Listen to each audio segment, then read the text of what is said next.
What is good, everyone? Welcome to Jazz in a Paperback podcast. I am your host, Niko Tampio, and first off, I want to say thank you to everyone who's been tuning into the first episode with Mikko Björk. It got a decent amount of plays and is currently available on Spotify and on YouTube, so go check that out if you haven't, and also hit the subscribe button because it helps to spread the show. For today's episode, we are in the town where I was born, Turku, at the old prison complex of Kakkola, and I'm here with the founder of Frukt Coffee, Samuli Pääkkönen. Welcome to the show, Samuli. Can you introduce yourself a little bit? Yeah, thank you so much for having me. My name is Samuli and I am 33 years old, father and business owner and a coffee roaster. I started Frukt Coffee Roasters, a roasting business here in Turku, where I'm from as well, and pretty much lived all my life in Turku. I started this business in 2018 after working in specialty coffee for 4 years, and I have now been a business owner in the field of coffee for longer than I have been working in coffee before that, so 8 years, 9 years, something like that. We know actually each other through music, especially through hardcore music, and we actually played in a hardcore band together. It's almost like 10 years ago, I think. The time is moving so fast. What's your relationship with music? Yeah, that's true. We have known each other for maybe more than 15 years. Yeah. Growing up and going to hardcore and punk shows in Turku and playing in a band together.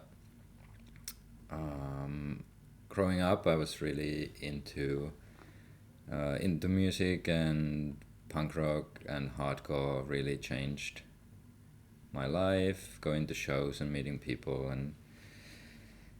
and listening to music that had some kind of a social impact, or at least made you think of different social issues, and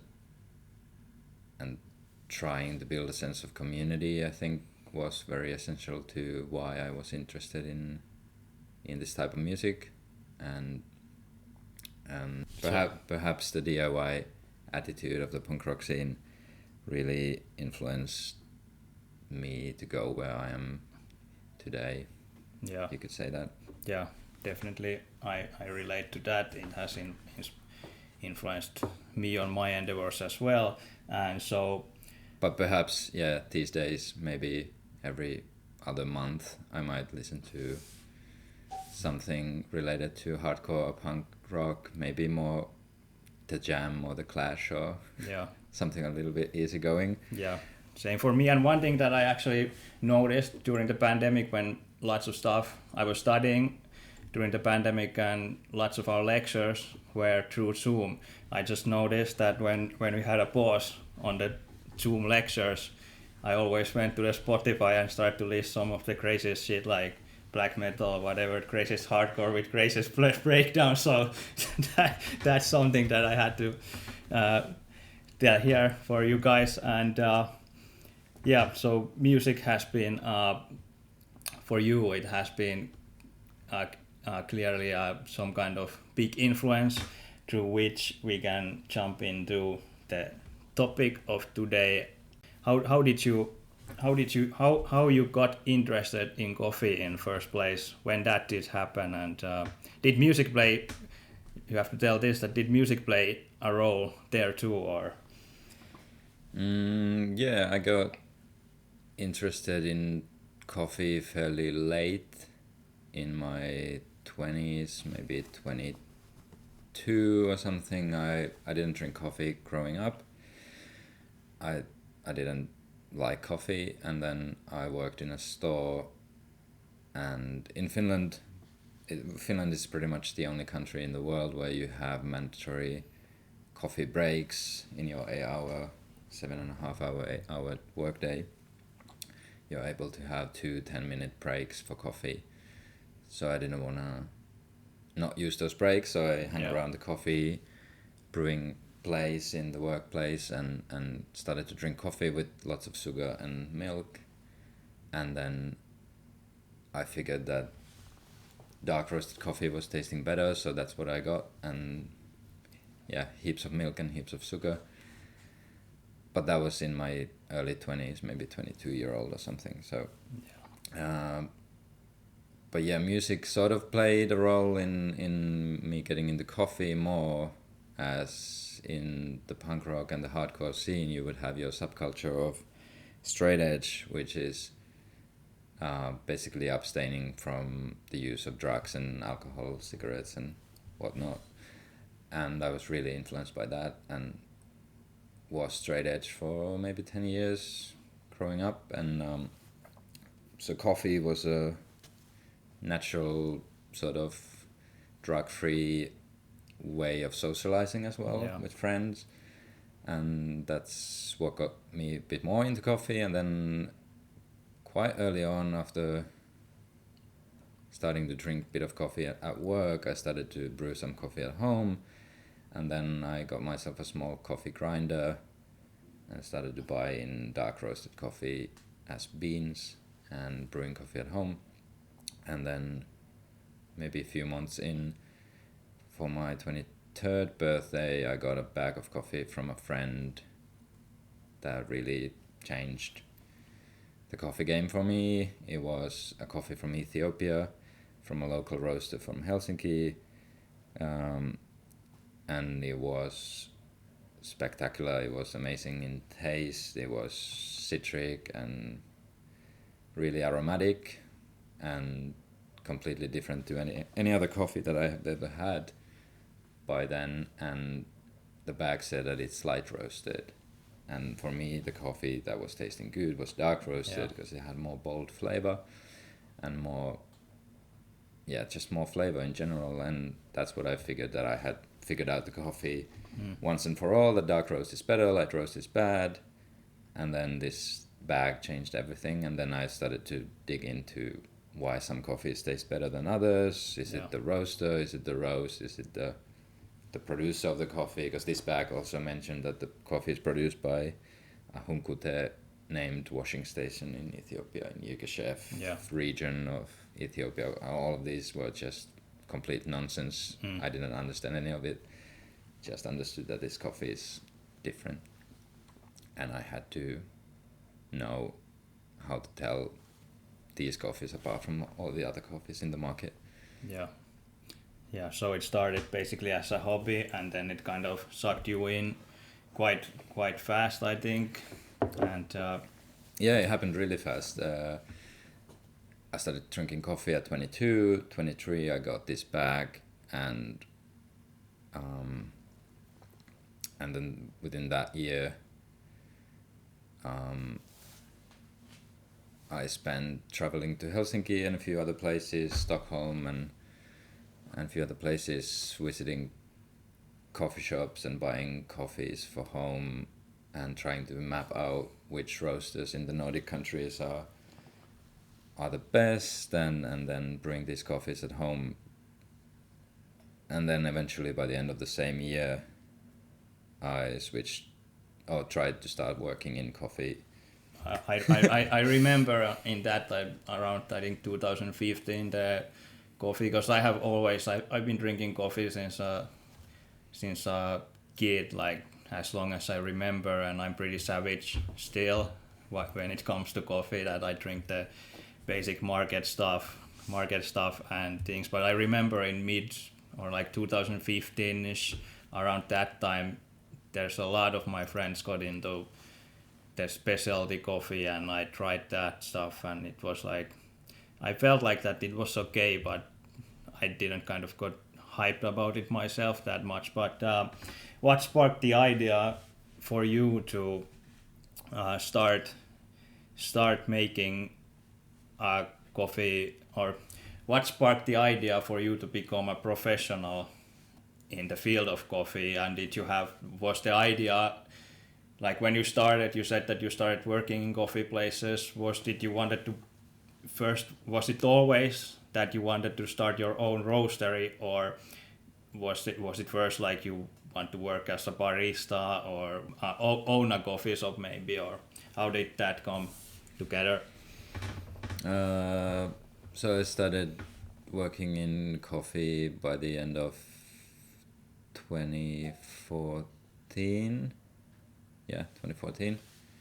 I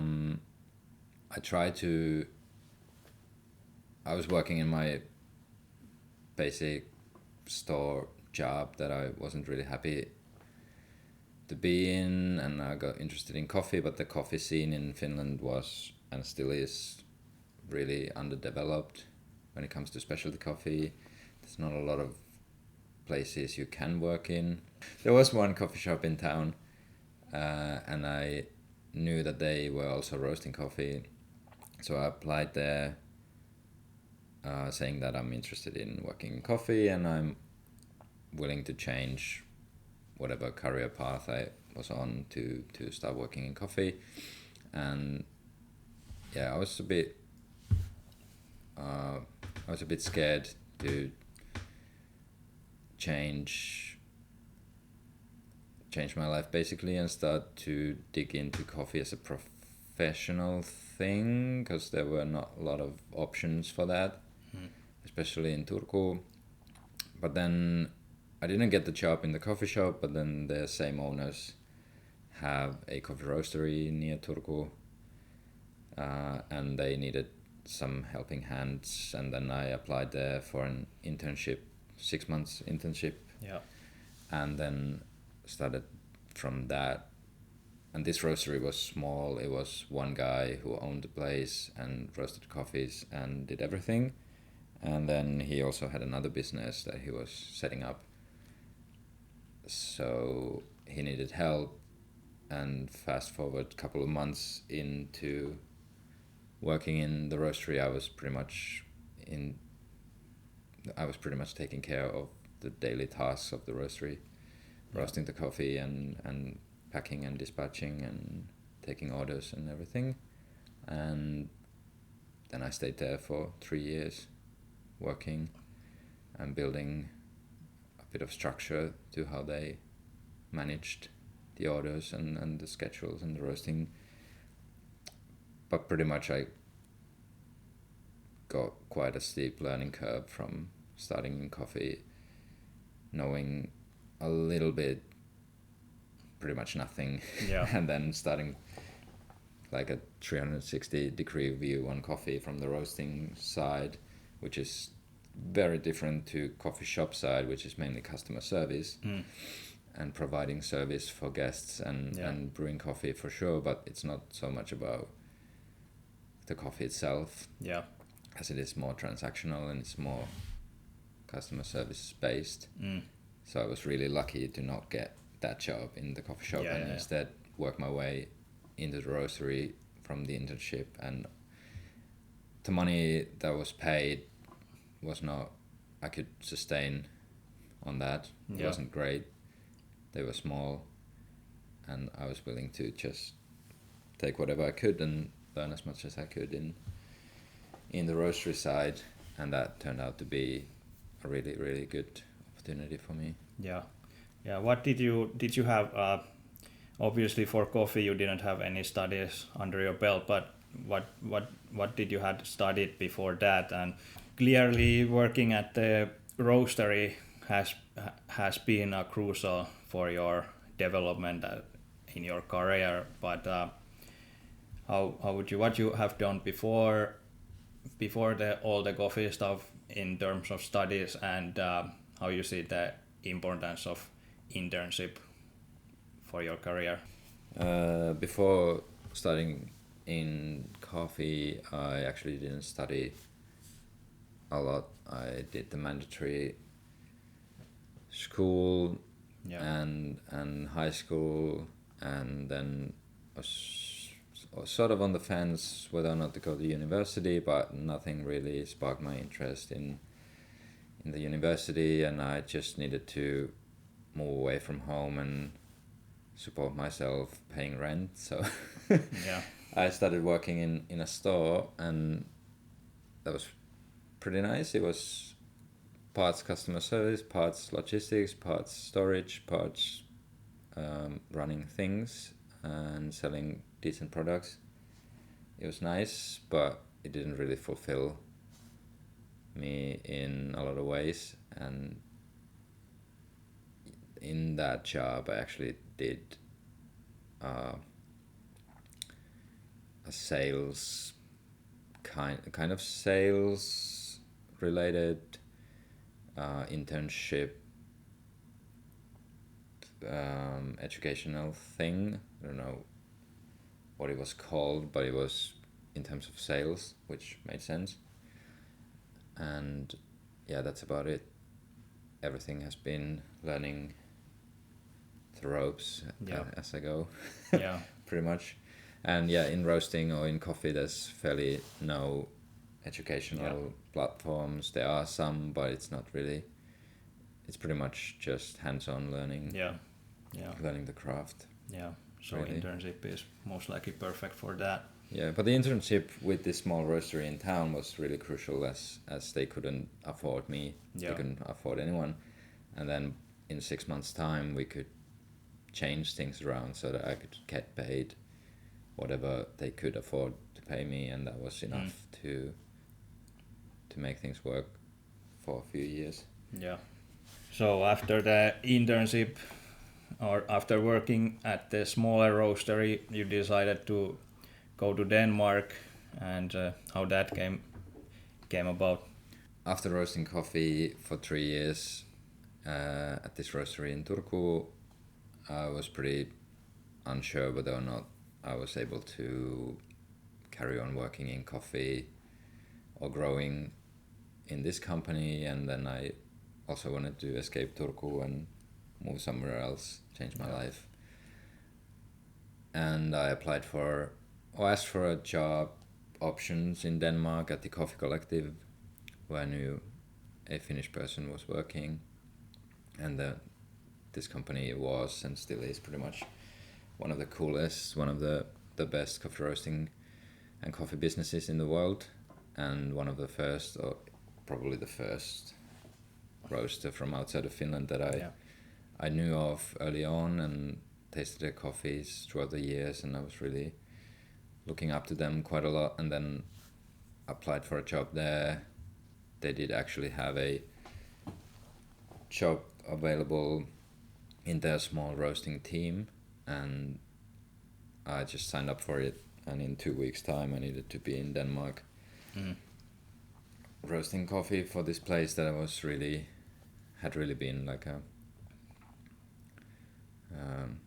the ideal coffee job for me.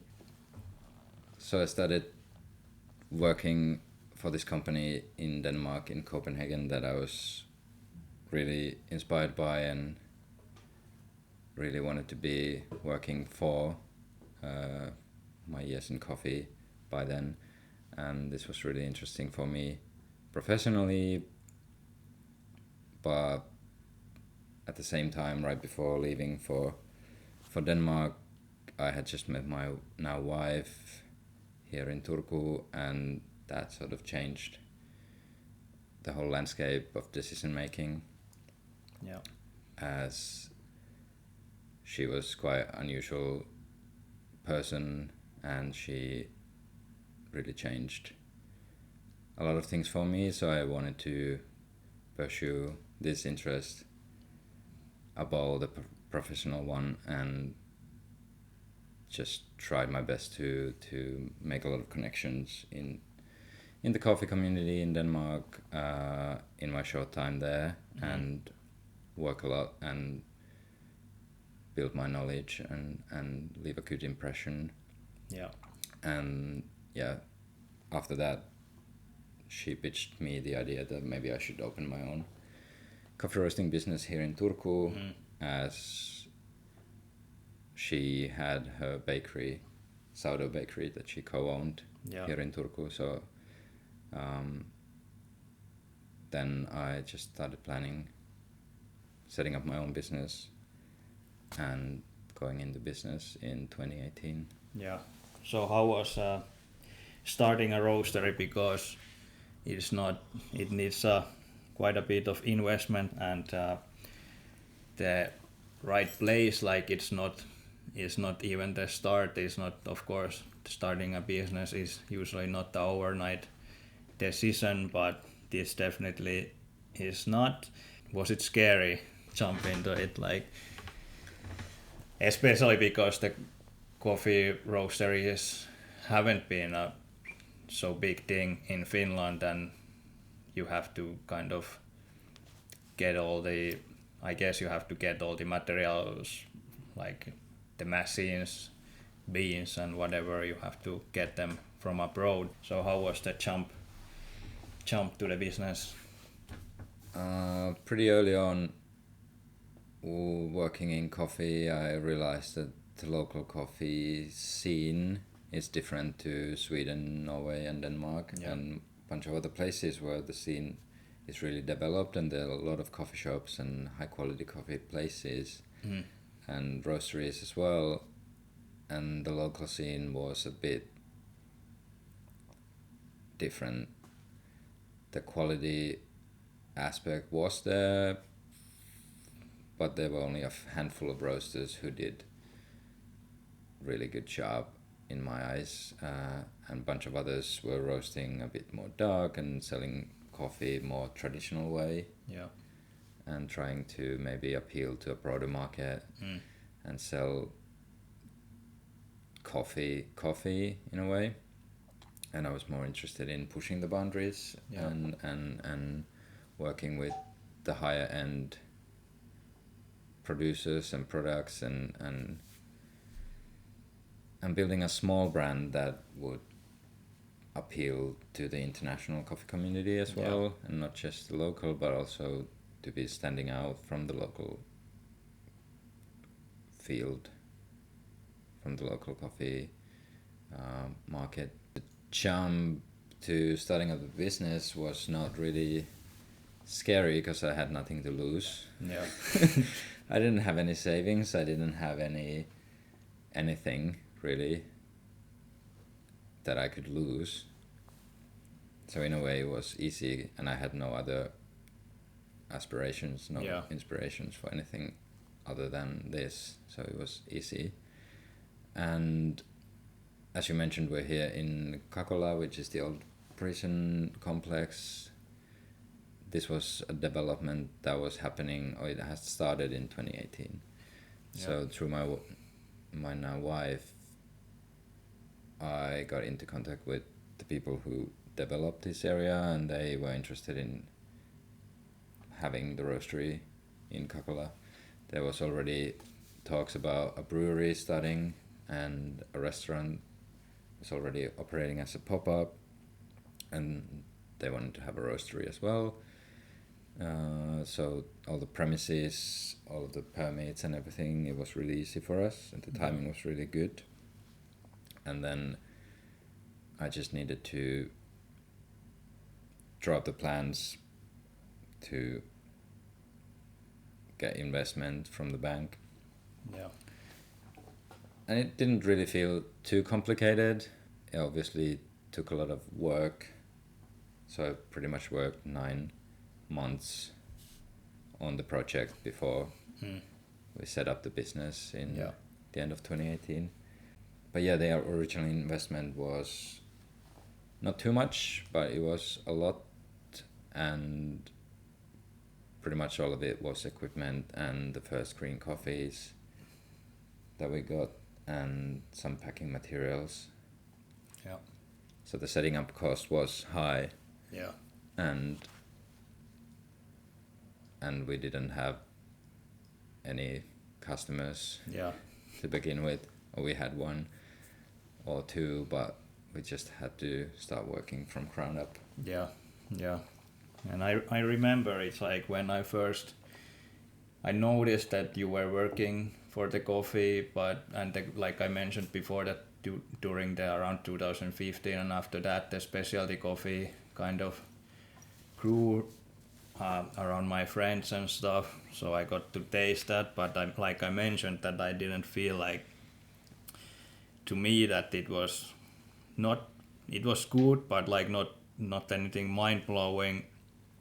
But I remember, actually, I'm not saying this just because we know each other, but it's like, I remember when I first time tried your coffee, and that was like that, I was like, all right, this is different, like this has some kind of side, how you say, the taste, like some small taste of, I think it was some fruit or something, and that was like something that I hadn't experienced before through coffee, so that was pretty cool. But how was the start? You said that you didn't have any customers, but at least for me, looking from the sidelines, it looked that you got a pretty nice start actually. Yeah, I think the start was pretty good.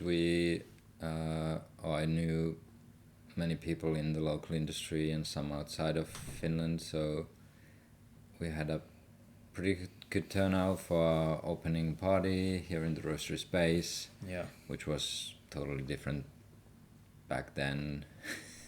Really, just the beginning setup, and loads of people came about. We sold some coffees, and then we were attending the Helsinki Coffee Festival the same spring. We started roasting first coffees in February 2019 actually. So we started selling from the get-go, but it was small numbers. Mm-hmm. And then I think we were doing fairly okay by the end of the 2019 when my wife and her friend opened a sourdough bakery next to where we roast here in Kakala. Yeah. Bakery. The sourdough bakery opened basically a few weeks before COVID started, a few months before, and we run the concept in the beginning pretty much hands-on, everyone. I was doing bar shifts at the coffee shop as well. Yeah. And we did that sort of together, so that took a lot of investment in terms of time from me to start up that in the first year, which sort of took away my presence in the roasting and selling, and then COVID changed everything. Yeah. Obviously.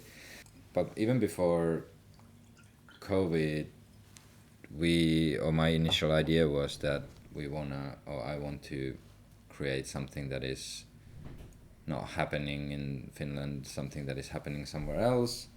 Really high quality coffees from great producers, transparent and obviously tasty coffees, but also done with minimal compromise in quality, and the price point had to be higher than many others in Finland. And I really wanted to push the price point up in order to be able to pay more for the raw products for the producers, and start to work with more directly with producers and not just buy in great coffees from importing businesses in Europe, and have a bit more meaningful relationship with my work, but also better coffee, more interesting coffee. But I knew that the local market would be slow to respond for higher prices and higher quality products, and therefore I needed to sell outside of Finland, which has been slowly picking up over the years. But the initial idea was to do something different, do exactly what I wanted to showcase in coffee, and the local market probably will be too small, so I need to expand selling to other markets. Yeah, and I also see that once I've been following Frukt on social media and stuff like that, that you are actually trying to educate people of the different coffee qualities and where they come from and stuff like that. So I guess that is pretty important, and that's kind of big part of your brand as well, to educate people about coffee. Yeah, coffee, especially in Finland, is part of the problem with the coffee in Finland is that we consume so much of coffee that the quality is less important to most people. And then for me, I was quite reluctant to even start a business in coffee, since working in coffee for a couple of years, I already knew the bad sides of the industry quite well, and I didn't really think that the world needs another coffee roasting business. And yeah, but lucky for me, but then I decided that maybe I have something to contribute to the industry in a meaningful way, doing things differently or trying to do things differently in terms of coffee and show people what coffee can be and how it probably should be. Yeah. And how we should probably pay a bit more attention to the quality and less on the quantity of the things we consume in general. Yeah. Yeah, and you are a one man business. How is currently going, and do you have plans for expanding, or are you happy to keep it as a one man run business? Yeah, I've been working on my own with the business, and first of all, it's helped us through COVID, because if no one got paid, it was only me. Yeah. And I could downsize in many ways. But I guess some growth that we've had in the past couple of years has been organic and nice, but I need to grow the business a little bit next year or in the coming years to stabilize it a little bit more. Yeah. But I think mostly trying to stay small, have as big impact as I can as a small business is kind of the goal, and then to be able to work in coffee for my own interest is part of the equation pretty much. But it would be nice to grow a little bit, to be able to hire a few people, maybe later on some kind of a retail business in terms of a coffee shop. Yeah. Or maybe something like that, but we're starting up with some pop-ups for next year. Yeah. To make it easier, just do pop-ups. Don't plan too hard, too permanent. Yeah. Yeah. Coffee shops are different, and that would require a team of staff and lots of investment. And pop-ups are easy and spark interest, and they're fun to do. Yeah. So maybe we start with that. Yeah, and I think that will also bring together or grow the community, which I also see in the specialty coffee scene, as at least what I know of. The community aspect is pretty important, and I see that it's quite important for Frukt as well. And actually, talking about pop-up, you had a Frukt kiosk a couple of years ago. Yeah, for a few summers, 2021 and 2022, we held a summertime coffee shop in an old wooden kiosk building in downtown Turku, near the central railway station. That was pretty fun. It was small, but it was nice. Yeah. That was a bit different. It was one person working as a summer job, and we sold a lot of ice cream and coffee. Yeah. But it was a bit more community based and maybe showcasing the coffee quality so much that what I wanted to do. But it was fun. Yeah. And it was a nice opportunity. Yeah. And it's what I've been thinking of that is like in terms of if we compare like the coffee culture in Finland, I see the brands are usually contributing the coffee to the culture and to the culture of coffee drinking in Finland, but I see that Frukt and maybe the other smaller roasteries as well, they are kind of creating that culture, and kind of like you said as well, that you want to push the boundaries of coffee in Finland, that is like creating the culture and putting more branches to the existing culture And to me, that's like the one big difference that I see what is going on with the smaller specialty coffee roasteries and those big kind of traditional coffee brands that exist in Finland. But let's talk about branding a little bit. It's been from the start, as I'm interested in, especially in visual terms, it's been visually really appealing and kind of Scandinavian. To me, it like feels like some kind of I put it with those design brands. So it's been really consistent from the start.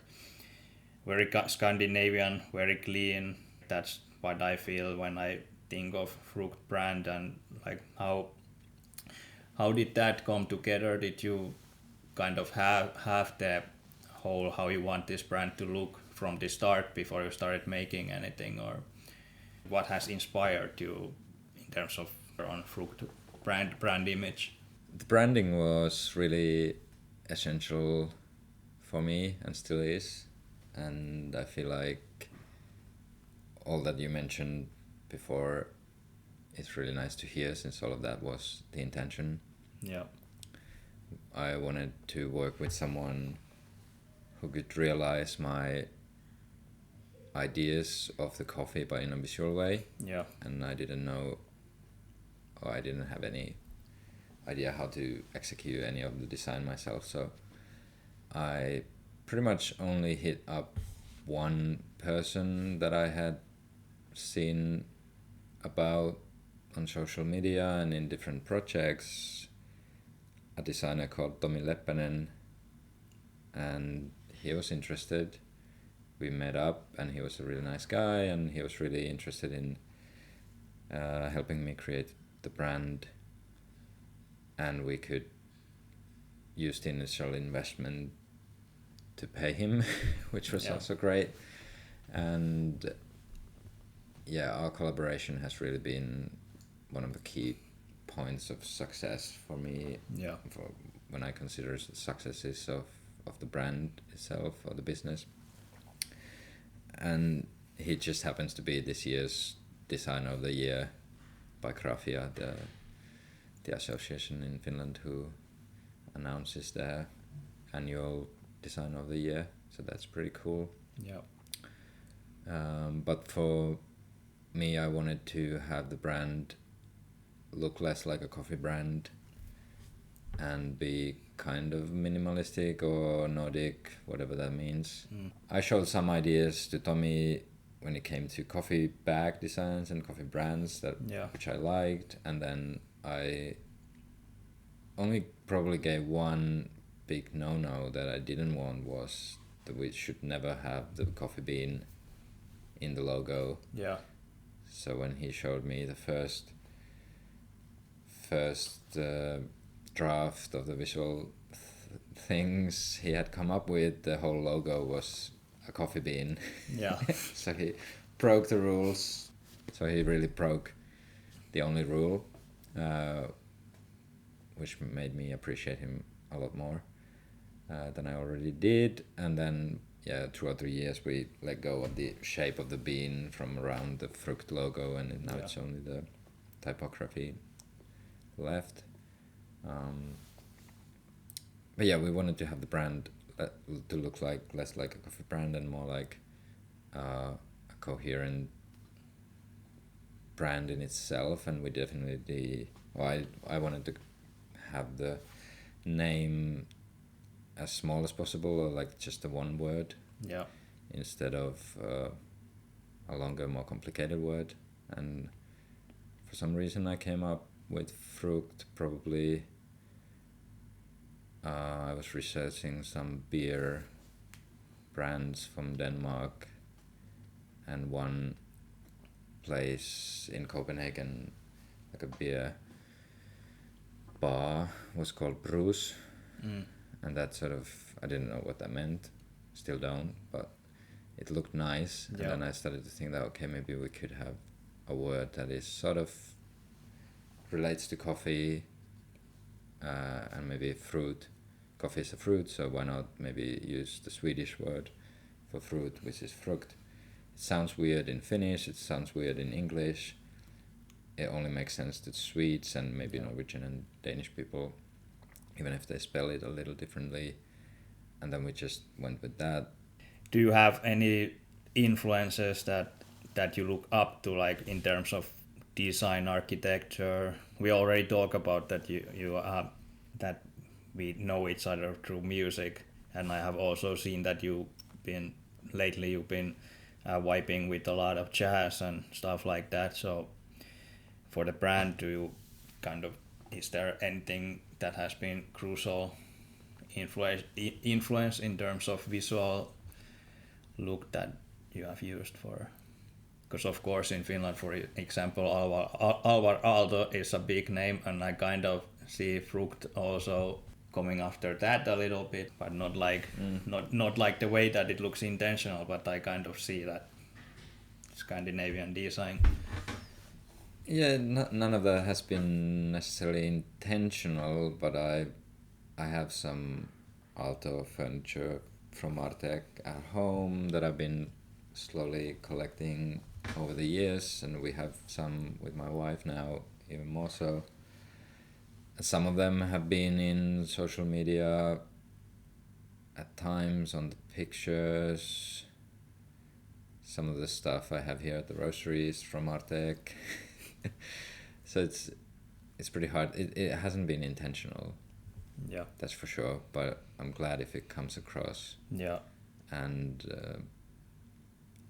I think for me, the coffee, how I want the brand to feel, not a lot of things regarding the brand are intentional, at least for me. Maybe for Tommy, as he is the designer, he probably has lots of intentions in everything that he does. But for me, everything is just quite unintentional, quite wholesome, drawn a lot obviously from my like of the aesthetics and things that I like, and the slow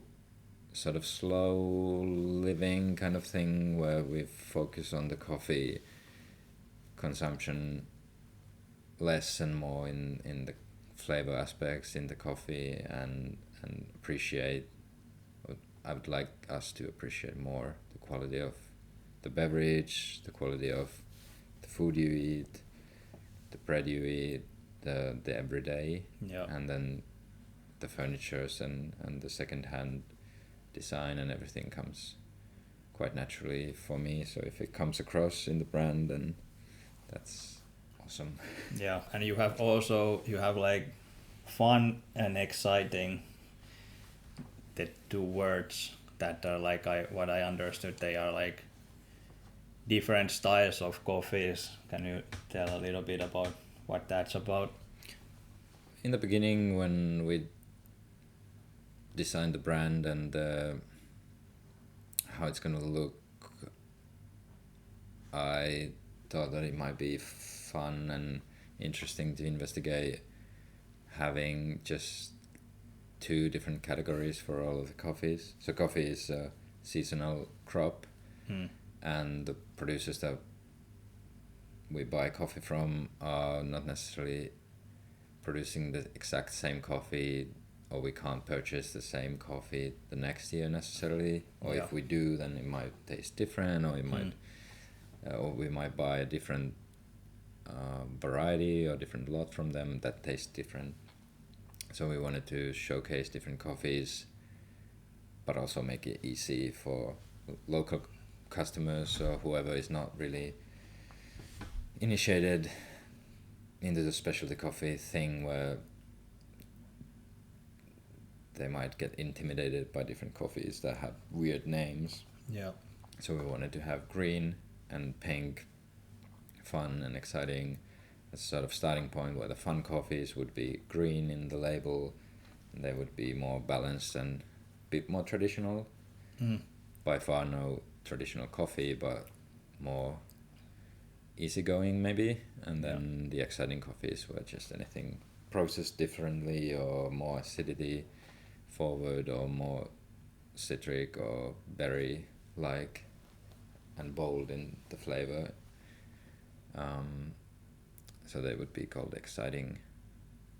And I'm not sure if we're gonna stick with this from now on, but for now it's been working out nicely. Yeah. But it's also a bit, it feels like a bit of a limitation to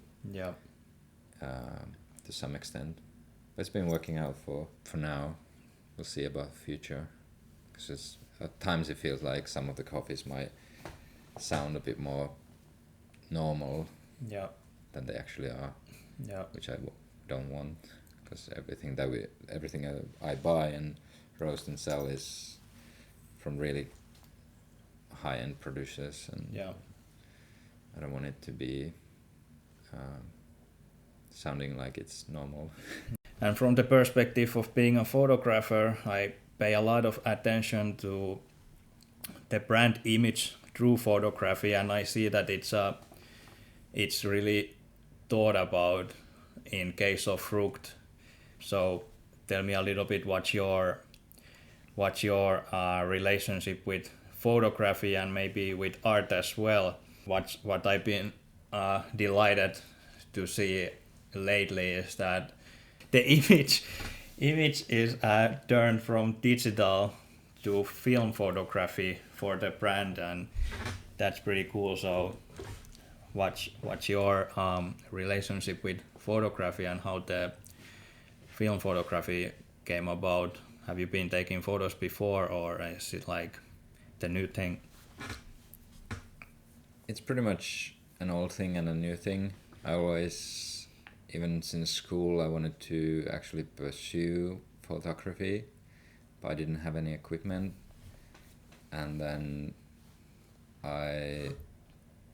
one of my oldest friends was super good at photography growing up. He was way younger than me. He was probably 13 by the time we met, and he took all these amazing pictures and had equipment, and he was really talented. And when starting the business, I didn't want to, he was by then pretty much a professional photographer. I didn't want to have him in the project because I couldn't pay him. And I tried to maybe work with someone else or take iPhone pictures and use them. But then he was really keen on being in the project. And since the beginning, he's been pretty much taking care of all of the product photography, all of the photos on the website, and maybe for the past year or two, pretty much all of the social media pictures as well, because I got less interested in taking pictures and he's a professional, so we went with that. And he also has the MA in arts from Aalto, and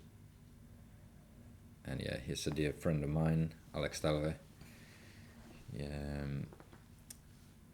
but he also got a permanent job as a photographer for the National Gallery or Kiasma and the Kiasma and Atheneum museums in Helsinki, and quite naturally, and like I said, nothing is intentional, everything is sort of natural within the brand. Yeah, and I think that shows actually. So then he got a job for himself, and he's living in Helsinki, and we're based in Turku, and he got busy and I got busy, and then my wife recently just for some reason decided to buy a film camera, Yashica T2. I had no experience in shooting film.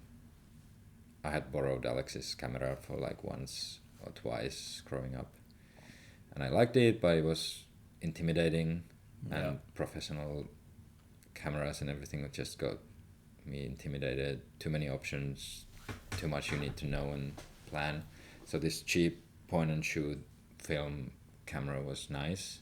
Took some family pictures with it, and I just decided I'm maybe I could leverage the same camera for the Instagram and the social media from now on, since I was really fed up with iPhone photography, Instagram pictures, trying to keep the brand coherent and looking good, and then the film just felt appealing and it really looks really nice. I'm by far no good photographer in my own mind. I feel like the film pictures have more depth and character and bring out more authentic version of the reality in relation to the iPhone or digital pictures you can take with your phone. And I, for past couple of years, I haven't posted anything directly from the shoot to Instagram anyway, so developing the film and spending a few days and then posting from a reel afterwards is actually a good thing, because you can plan ahead a little bit and it looks better, it looks coherent. Yeah, and I think also one thing that just came to my mind, that this is a one-man brand, but I don't see you don't market this so much with your personal brand. But now that film photography on Frukt Instagram, I feel like that brings the kind of your personal brand, or at least I feel like that this is like more intimate for some reason. I just came to that thought like a minute ago, that it feels more intimate now, that it's, even though if I didn't know that you took the pictures with the film, but it still kind of feels, and I shoot with digital, so I'm not talking shit here to anybody shooting digital or whatever, but in this case it feels maybe more warm or maybe more welcoming, as it comes hand in hand with the Frukt brand. That's just my thought that I just came up with.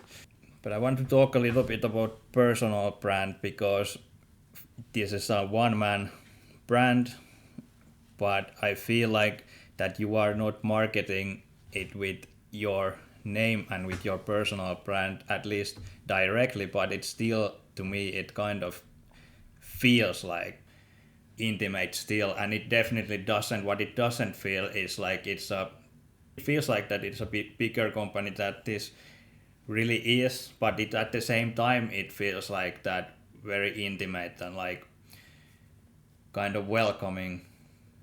So how you see your personal brand coming across with the Frukt brand? It's great if it doesn't come across commercial, since that's what I've been trying to avoid a lot. Yeah. Even if we buy and sell products, and that's the core of our business model.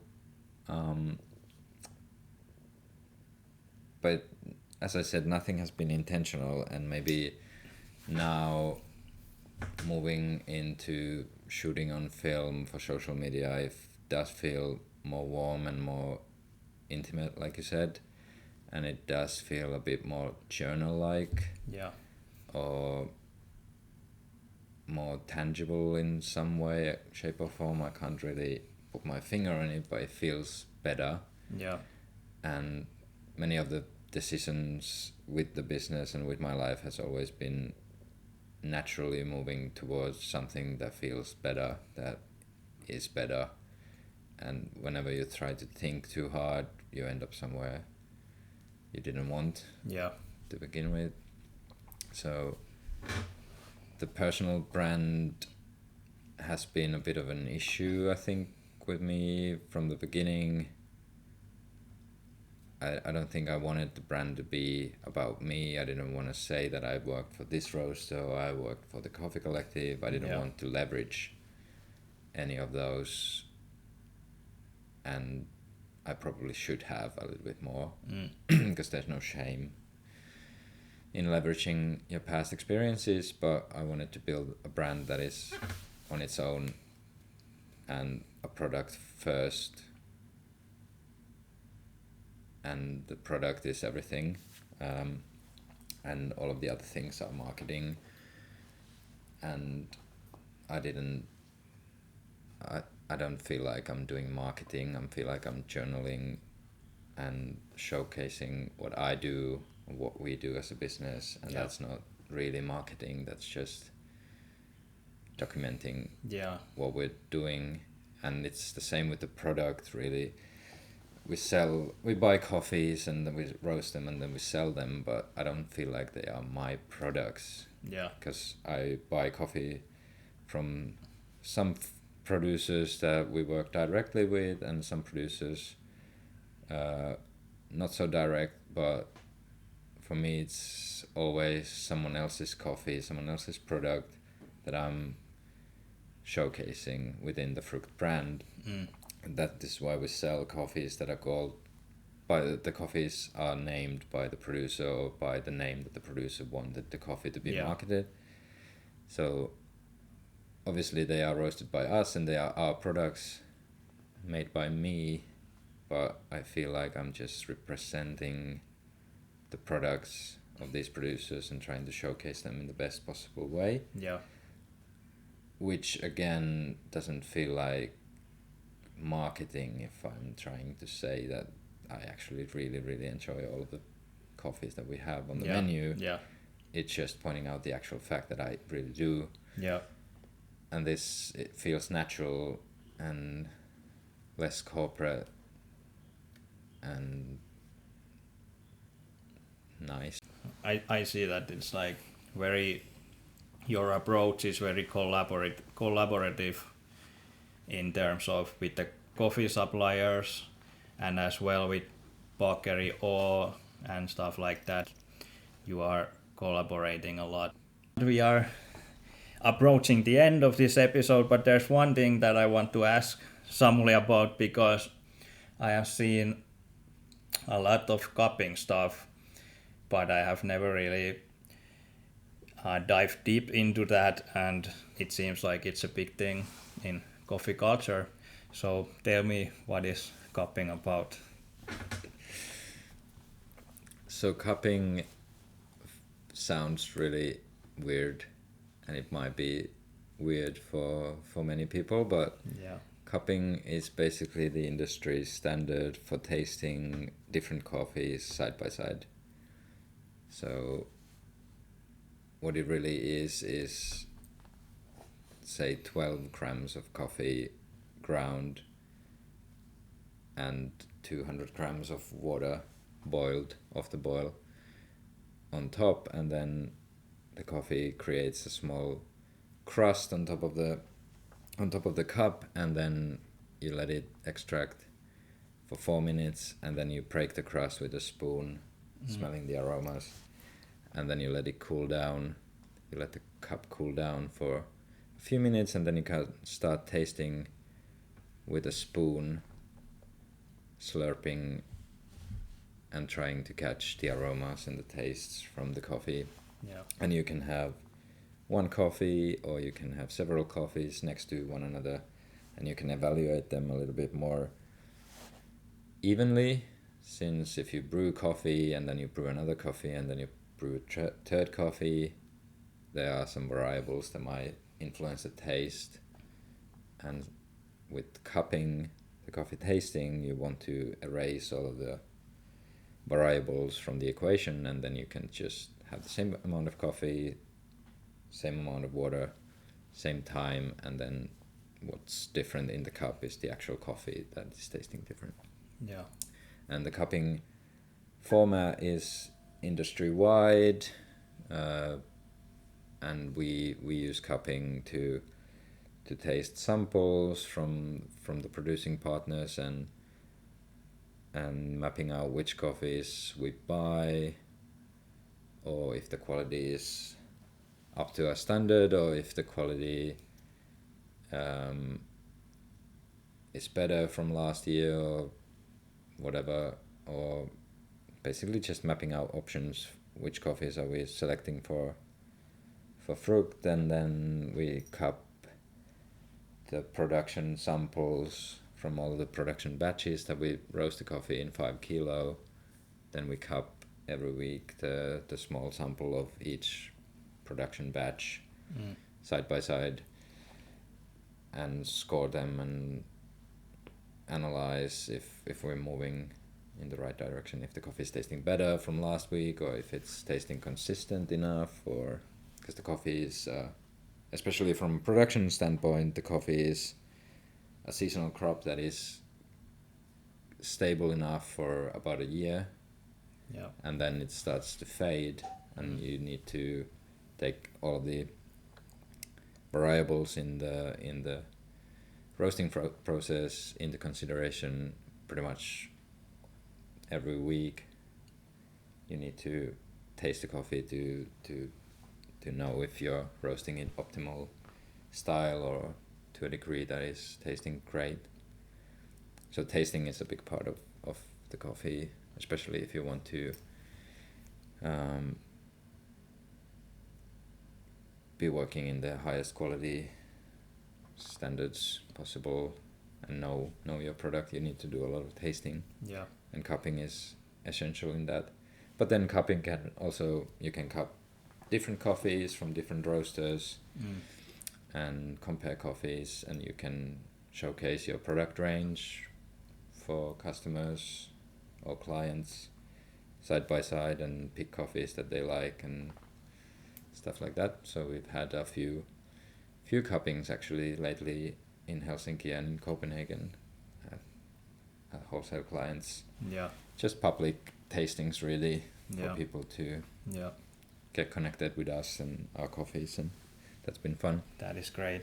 So it seems there's a huge community aspect on everything around what you do and in the specialty coffee scene as well. So talking about cupping, so what is a good cup of coffee for you? Good coffee for me is a coffee with no problems in the taste. The taste is clean and vibrant and complex, and then it's just pretty much a preference point whether or not something is tasting best at the moment. So that's how you tell a good coffee from a bad coffee. Is that if you drink it hot, it might be okay, but when it cools down and it's really really well cooled down, you can still drink it and it's still tasting sweet and nice. And the bad coffee might not taste too good when it's lukewarm, and it's tasting horrible when it's actually cooled down. So the quality is showing in the cooled down cup. But for me it changes daily which coffee is tasting the best. Maybe in the morning I don't want to have the craziest, more expressive cup of coffee with lots of fruit character or acidity. Maybe I want something a bit more complex and nice, and for that it might be a coffee from Honduras, from some of the producers that we work with.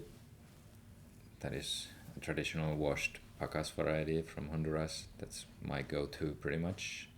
But then it might also be something really vibrant from Colombia or Ethiopia that is really citric and floral and fruity, and more light and elegant. So it depends, but it has to be clean. So how is your daily coffee routine that you drink in the morning, and then how much coffee do you drink during a regular day? I usually don't drink too much. Maybe me and my wife, we share coffee in the morning. Sometimes she drinks most of it.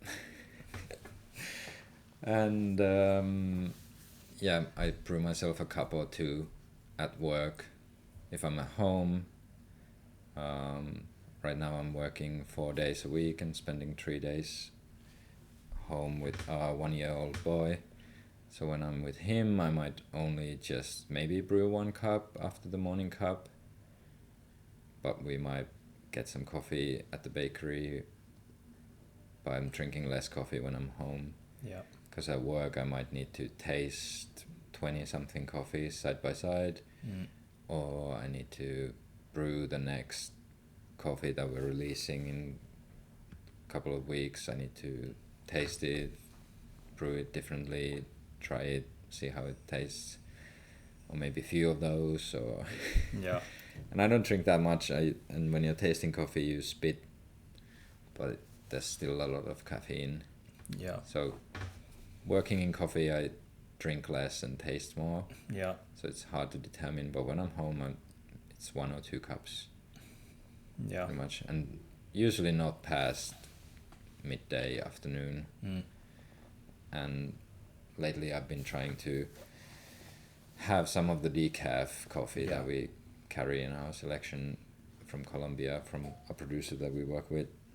It's tasting amazing, but it's such a new concept for me to drink coffee that has no caffeine in it. But I could brew a bit more of that in the evening at home because it's tasting great. I'm working on it. Yeah. Do you have any go-to like combo with coffee with some pastry, or do you have something to recommend for the listeners? Yeah, definitely recommend my wife's bakery, Bagerio, here in Kakola. They are an amazing sourdough bakery. They bake everything with sourdough, so no commercial yeast whatsoever in all of the bread, pastry, and other products.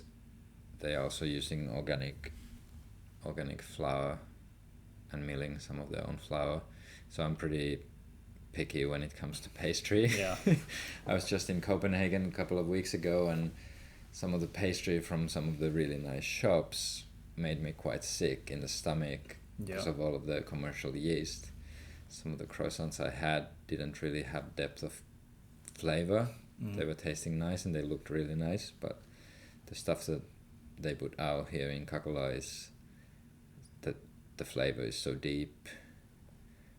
But that's the problem for me with coffee. I don't usually drink coffee with pastry. I might eat the pastry first, let the coffee sit and cool down, and then drink the coffee afterwards.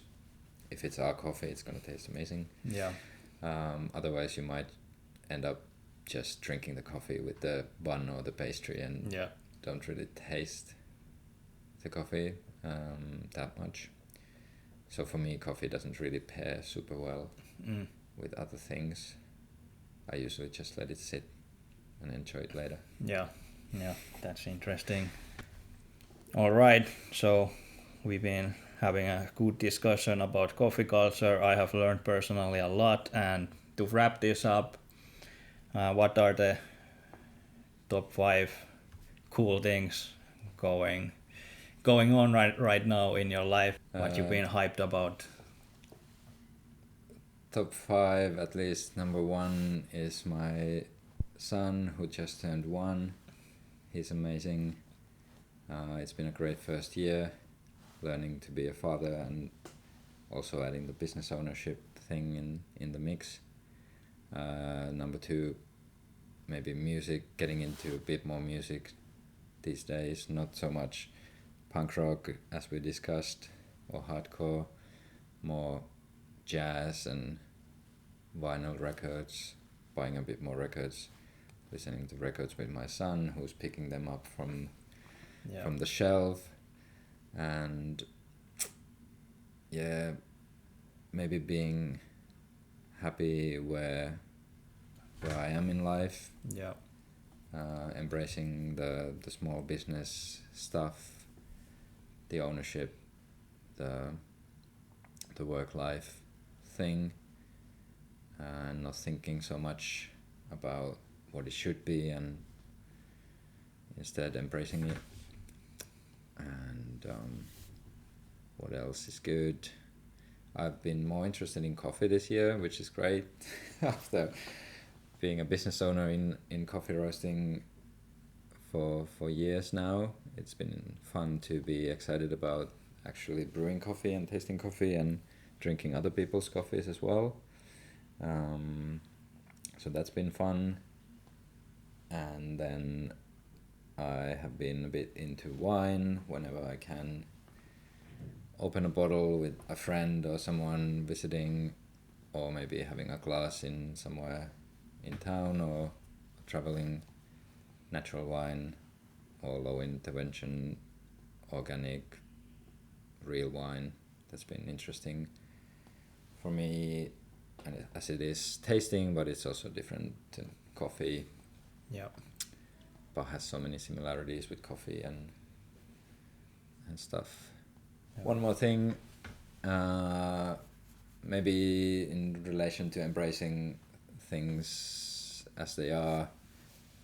For years, growing up in Finland, it was always so miserable this time of year, end of the year, when it got cold and started snowing, and it was the worst.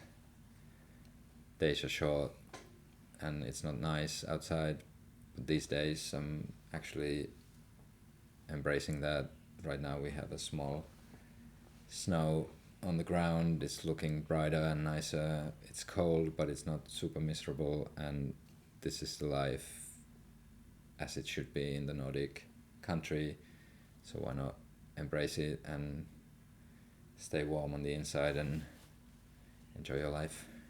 Yeah, that's a good way to wrap this episode. Where do people find you and find the Frukt Coffee? We're on Instagram at frukt.coffee, and our webpage is frukt.coffee as well. And you're always welcome to send DMs on Instagram, as the whole team is me, myself, and I. So I will be picking up on all of the messages there. So that's the easiest. Yeah, so thank you for everyone tuning in, and thank you, Samuli, for taking time to do this. And go drink some coffee. Check Frukt Coffee out and taste it, because I can tell it is a really good stuff. I promise you. And thank you for listening. Peace.